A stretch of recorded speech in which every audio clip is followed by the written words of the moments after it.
Alongside the MEC is Deputy Provincial Commissioner, General Patrick Asane.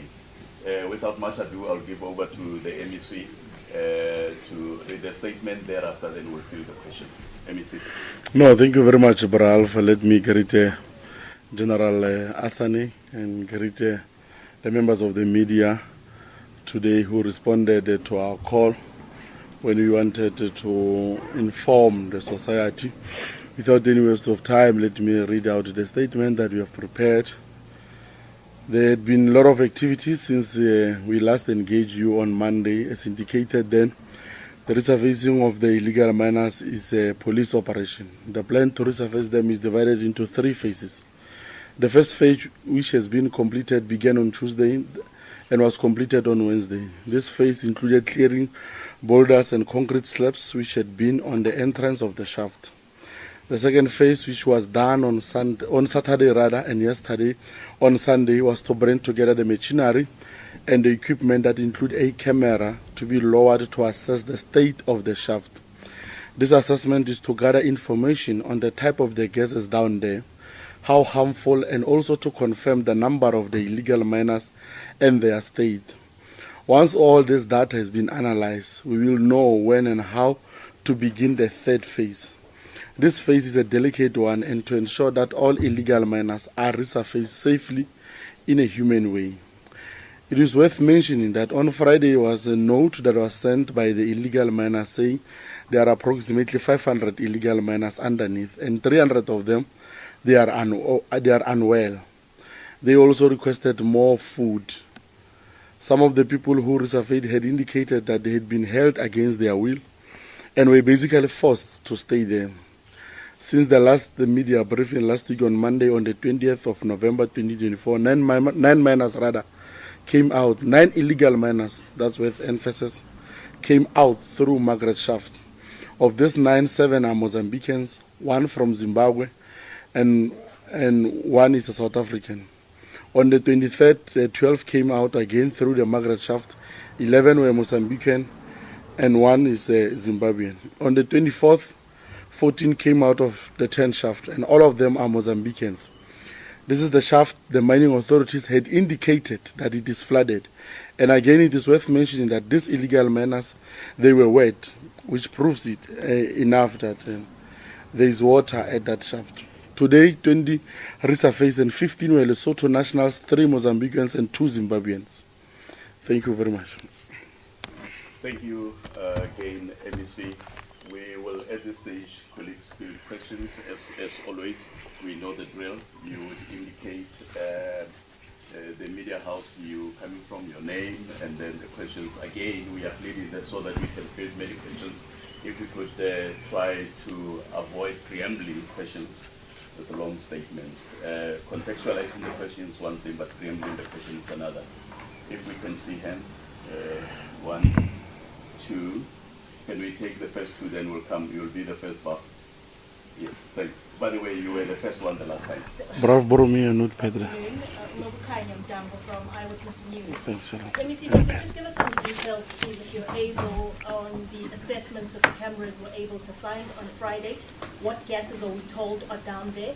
What numbers are we told are down there? And what other additional information are we able to get from that assessment?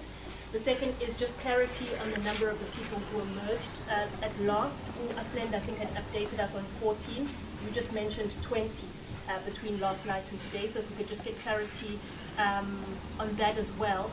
And then just the last one, driving back to here from shaft 10 via 11, it's entirely empty. There's absolutely no one at shaft 11. If you could get a sense of why the mining rescue team that was there on Friday isn't there today. Are they waiting for these assessments, to finalize the assessments before they then return? Why is it now quiet and everybody seems to have moved to shaft 10 and no longer at 11?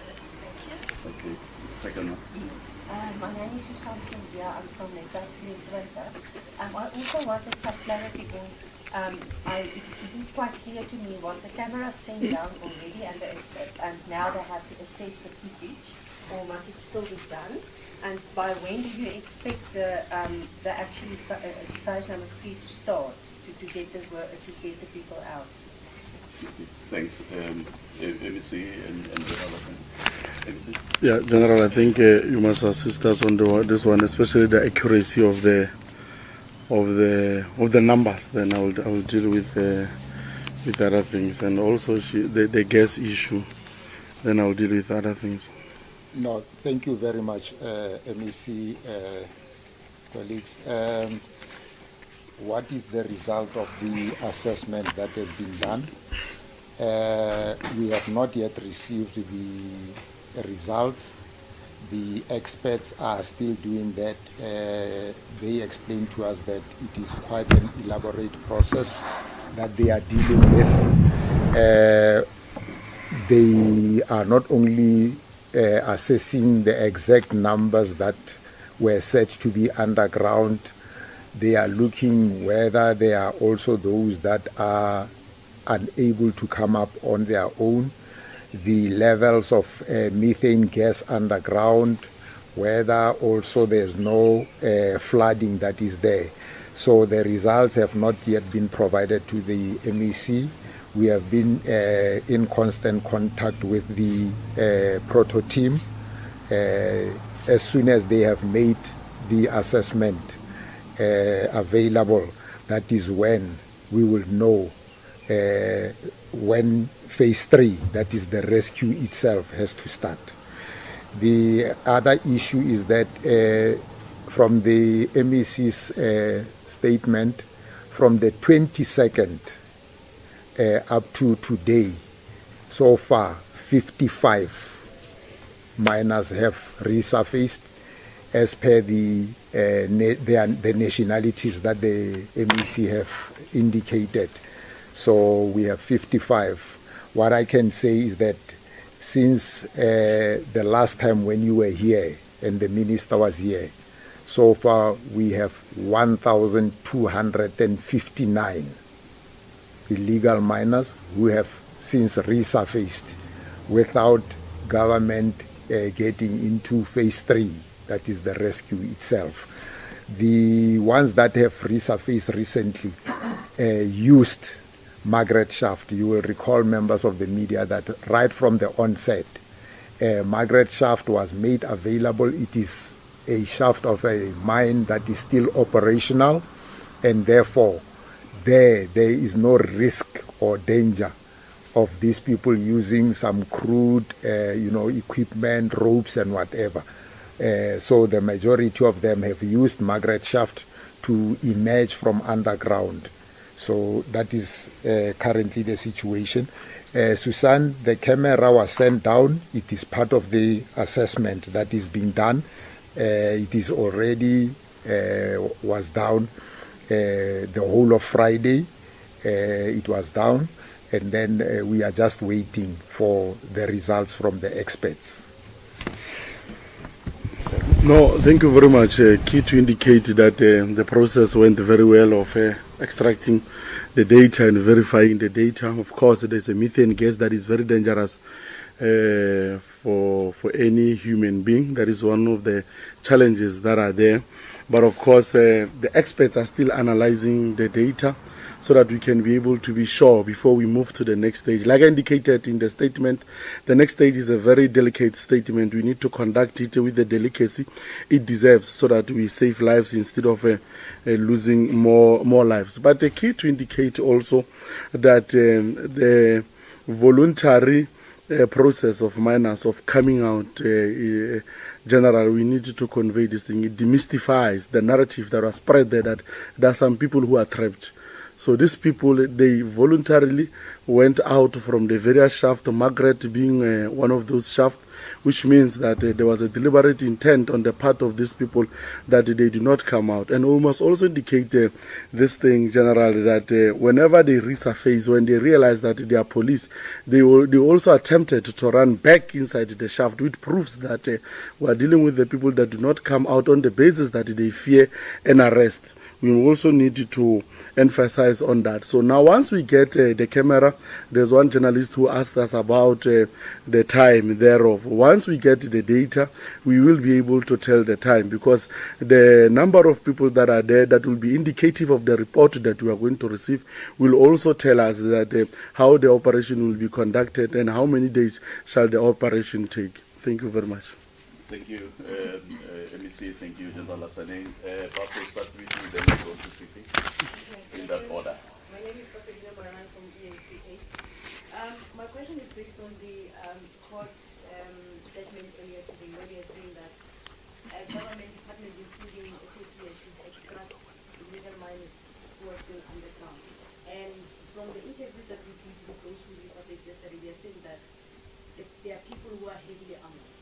How are you going to conduct that? Are you going to deploy your officials underground, or are you going to use the rescue team? Thank you. Bob, Fifi? My name is Fifi from Vision Africa. I wanted to ask that is there a look into a possible hostage situation that is happening?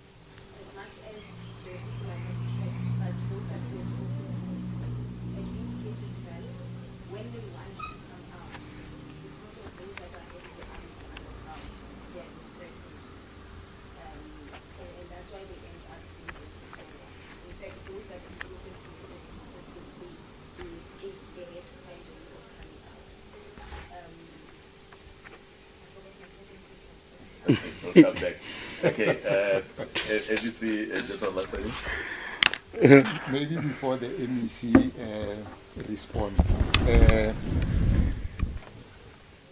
I would say, Fifi, this question would have been best answered by the consent group, because they are the ones who even went to court and said, no, it is the government that is preventing people from coming up. They are the ones who went to court and said government is trying to commit genocide. They are the ones who said, no, the police, by being there, they are preventing these people from receiving food. Bafedile speaks about the court judgment. It is important that we understand what was in the court judgment and what did the court said. We must understand, members of the media, that this judgment came as a result of an interim order which was sought and which cited government, the three departments that were cited as respondent, including the police. And once the government had put its position to the court then, having assessed all the available facts and evidence before it, came to the conclusion that there was never this issue of government doing all the things that government was accused of. Therefore, ourselves, we are aware, because the court right from the onset said the police responsibility, constitutional mandate of preventing, combating, investigating crime, and also protecting lives and property will remain regardless of the allegations that were made. Therefore, we are on site, and we have also received information from some of the people who resurfaced on their own, making allegations that they were held against their will underground. Therefore, it is important to understand that he who alleges, the people who are saying this, are the ones that we will afford the opportunity to give us statements, indicate who were the people who were holding them against their will. And then, if after our investigation we come to that conclusion that there is veracity to this, then those that were involved will be definitely prosecuted. But our standpoint as the police has always been that we are dealing with criminality here. We have always said these people are heavily armed. The government, even the MEC, previously indicated some of the crimes, some of the firearms that we have received from them. The final response that I want to come to, it's following the court judgment, how are we going to do? From the onset, government's position through the minister, through the MEC, was that we are not going to expose law enforcement officials or anybody to any danger. So how we are going to do this, the MEC has said it before, to say we will use machinery, we will use state-of-the-art equipment guided by the experts that are there. So that's how this thing is going to be going on. Not police, not anybody. That's not the court, what the court said, that we must go underground. So we must not keep on going around circle and, confusing issues. Thanks, MEC. No, thank you very much. The Section 11 of the Constitution, it speaks about a right to life. A right to life is not only applicable to those criminals. The right to life speaks also to the police, because we need to also to protect the right of the police. So we have always made it very clear that no one is going to be sent underground. It is for that reason that we took advantage of the fourth industrial revolution, where we are embarking on cameras also to verify other things. Yes, we are dealing with criminals. They are heavily armed. That's a fact. It has been proved with the number of guns, illegal guns, that also, and other dangerous criminals that were able to be confiscated as part of these operations. The police, they've got a process of dealing with that, and we will get those guns as part of also the evidence, and also as part of the process of making sure that we disarm them. So in a quest to make sure this thing does no longer perpetuate going forth. I think most of the questions the general have answered them. Thank you, MEC. We'll start with Mr. Tabiso, and then Pito. Then the next round we will go to Tabang and okay, Tabiso. Thank you, I just want clarity on 5 legal members who have disappeared to one about their health condition, and also they have the end to the very formally charged that and on the issue of expert analyzing the information that was gathered through the camera. After, is there any other step that follows following the analysis of information, or after that you just go for it for the receiver process? Okay, thanks. Pito? Good afternoon, General. Pito from Times. General, I'm not sure whether was there an opportunity to interact with those who just resurfaced, and what is the situation down under the General, because we've been informed that those underground are weak, very sick, in bad health conditions. I'm not sure whether there's such questions being raised or maybe posed to those who just been resurfaced and just know about the conditions underground, that they need food and lights and lights and lights. Thanks. Okay, thanks. MEC, we have just been joined by some of the colleagues. We apologize, we have started earlier than, we welcome you. MEC and then General Asane. Yeah, the next step that follows, Tabiso, is to extract those illegal miners and arrest them. It is as simple as that. General, speak to the state of the miners that resurfaced when you were cross-questioning them, rather. Okay. The 55 that has resurfaced from the 22nd until this morning, the majority are from Margaret Shaft. And the reason why this is of importance to government and everybody who's here is to dispel the narrative that says that these people have been held underground against their will and whatever. Margaret Shaft, right from the onset, was made available and they could have gone there. Now, that's where this issue of people being held against their will comes now to the fore. And like I said, we will investigate that to say if indeed there's such an allegation, they must tell us who, and then we will deal with that. It is our responsibility.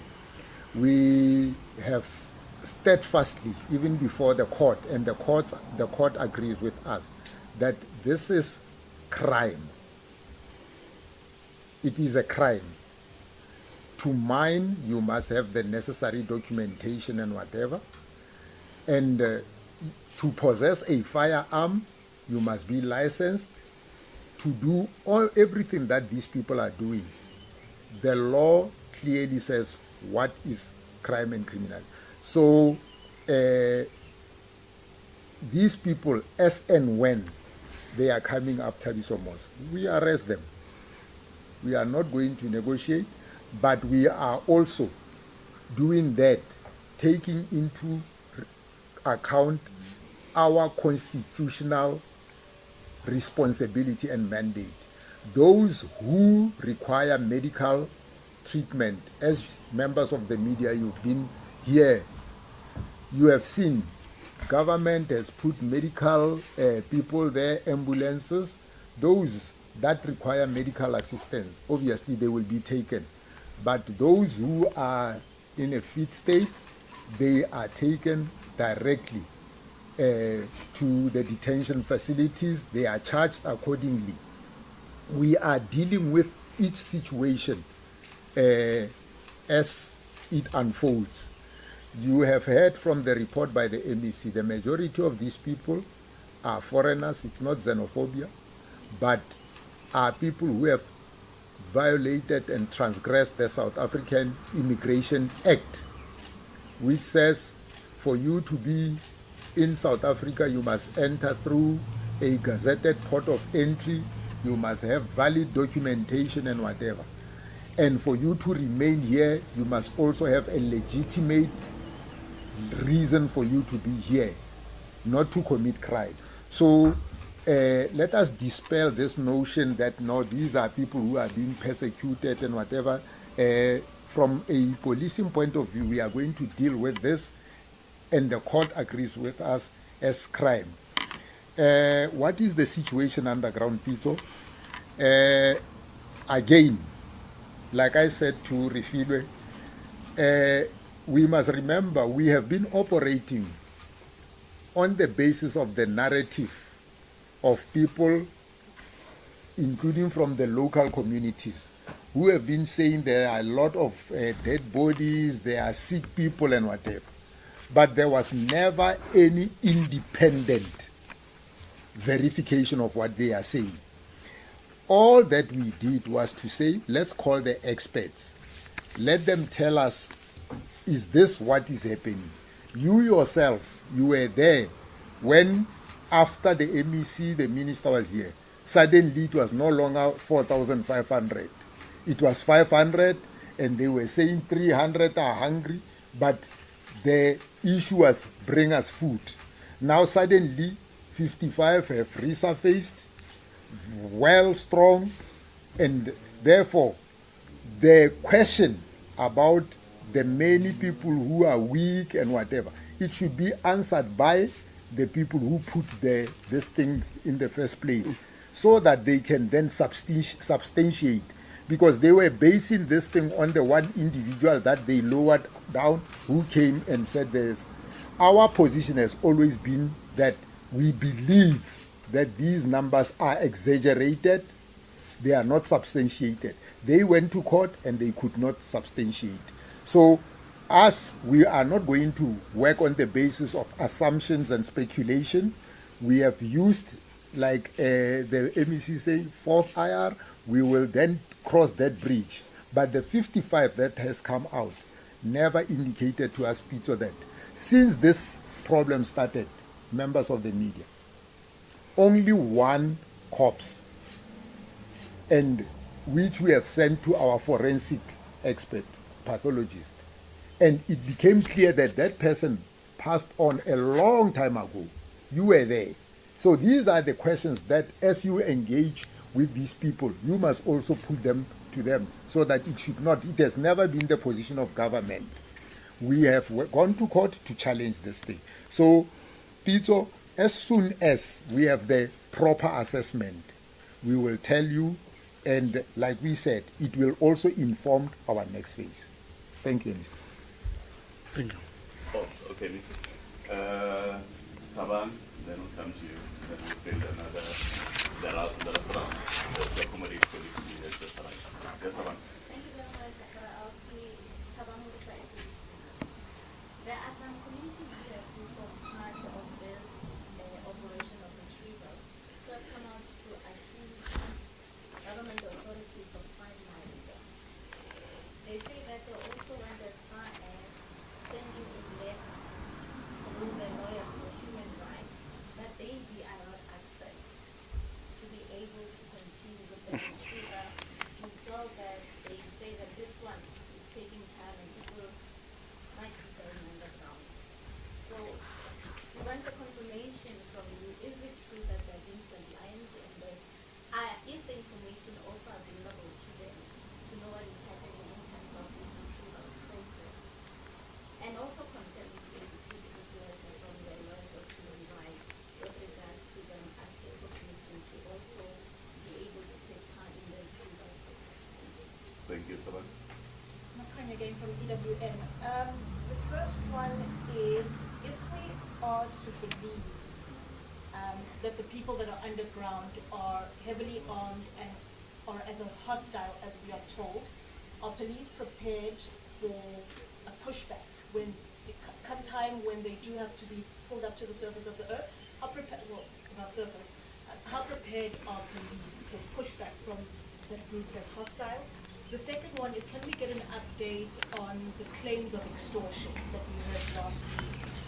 Is there an update in terms of whether there are more claims? Last week we heard of just one incident where one of the community members who were stationed outside Shaft 11 had tried to elicit 30% cut from the contractors.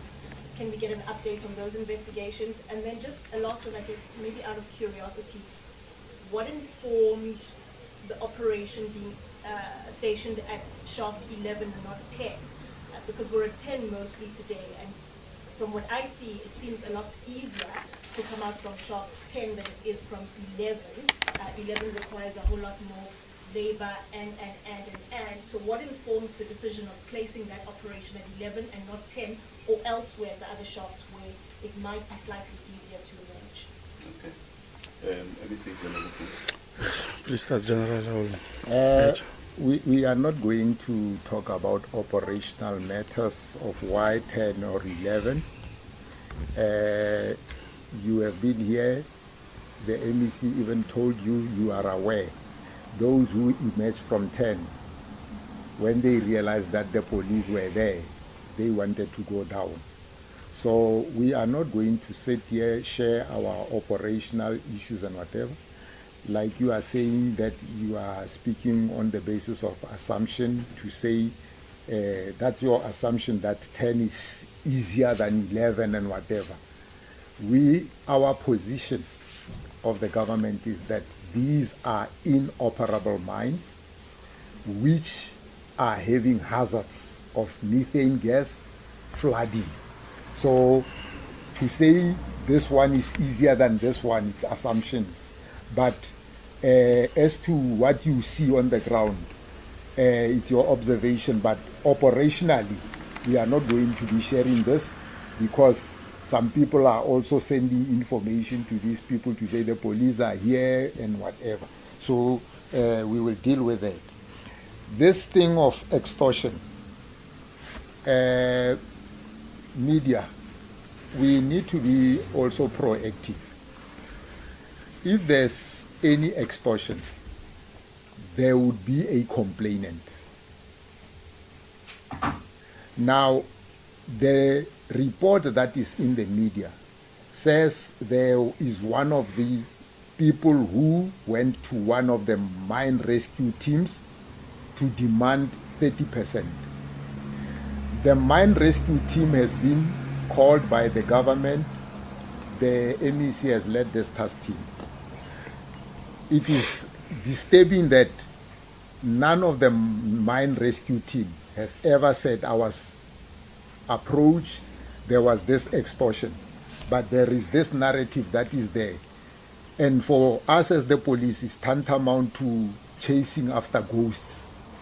We are being sidetracked to focus on non-existent issues, and then we lose focus.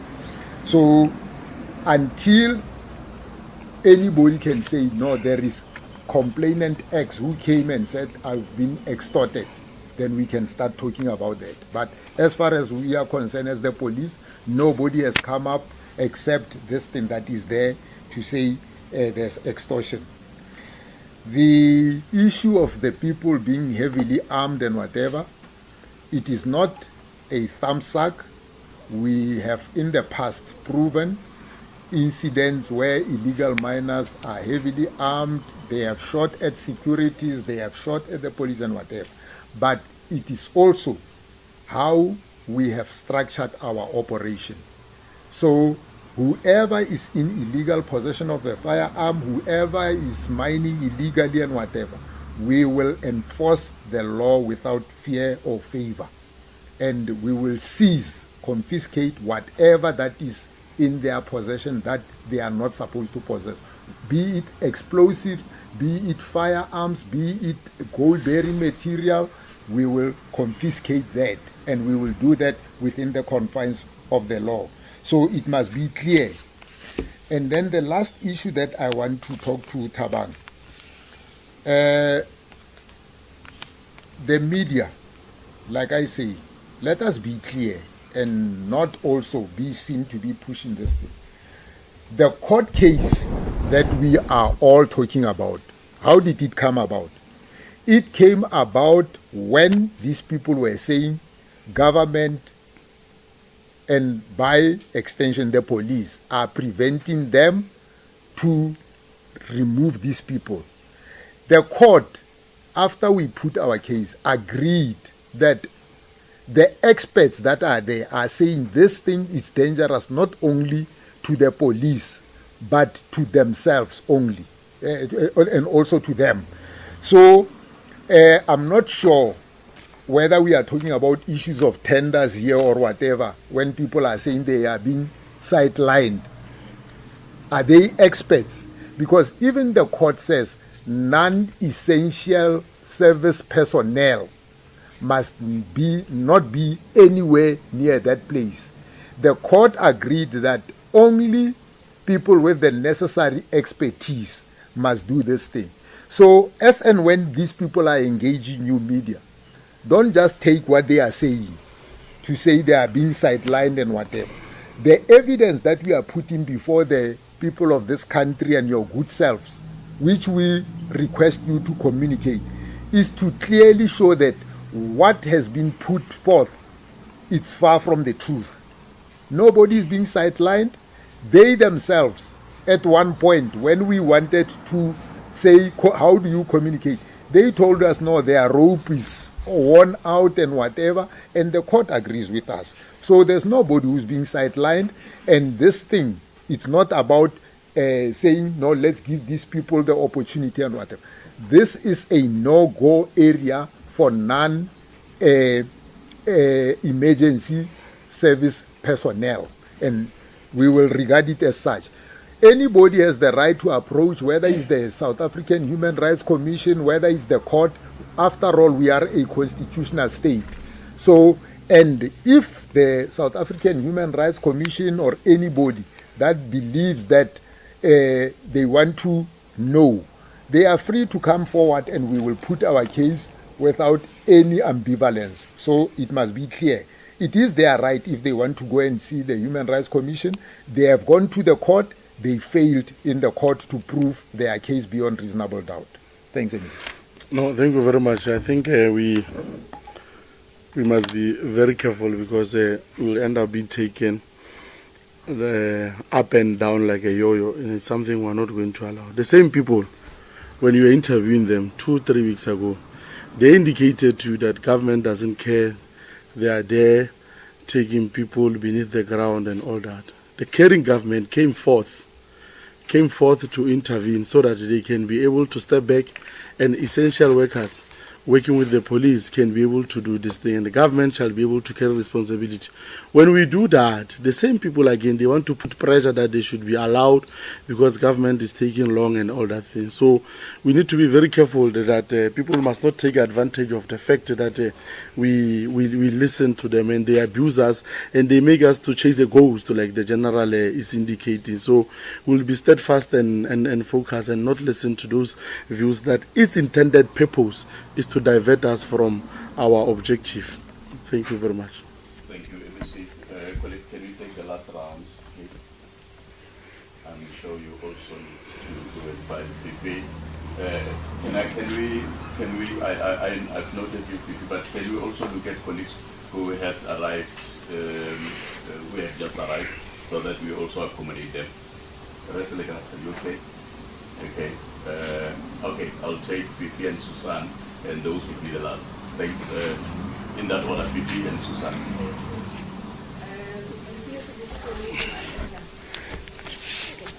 Some of the people that are arrested or that are resurfacing, I'll give an example with those that came out yesterday. Among them is a 14-year-old Sonia Kosa that was left in the police. Even those that had previously resurfaced, you know that they were minors there. When we are looking into of either very increasing to resurface or the fact of the town as we say and here, see that these are your 14-year-old, 15-year-olds. Are we looking into an element of human trafficking as well that speaks to the whole illegal mining activities, considering that there are minors in the Thanks, Vicky. I think both MEC and General Hassan have covered it earlier, but I'll just request them to go. Yeah, okay, Susan. Yes, Susan Sonia again from MEC 23. I just wanted to clarify shaft 10 and Margaret shaft. Is that the same shaft or is it two different places? Two different. Different ones. Two. Okay. So you covered. Yeah. Okay. MEC and General Hassan. Let's give it to General the possibility of... Refile and colleagues. First, as and when people are coming up,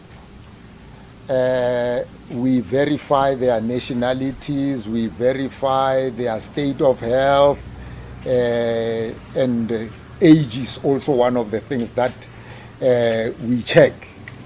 And there is a reason why we are doing all these things. Now, human trafficking doesn't only apply because one is a minor. Even if you were an adult, if you were to prove and to show us that you were forced to be here against your will, then definitely it will be investigated.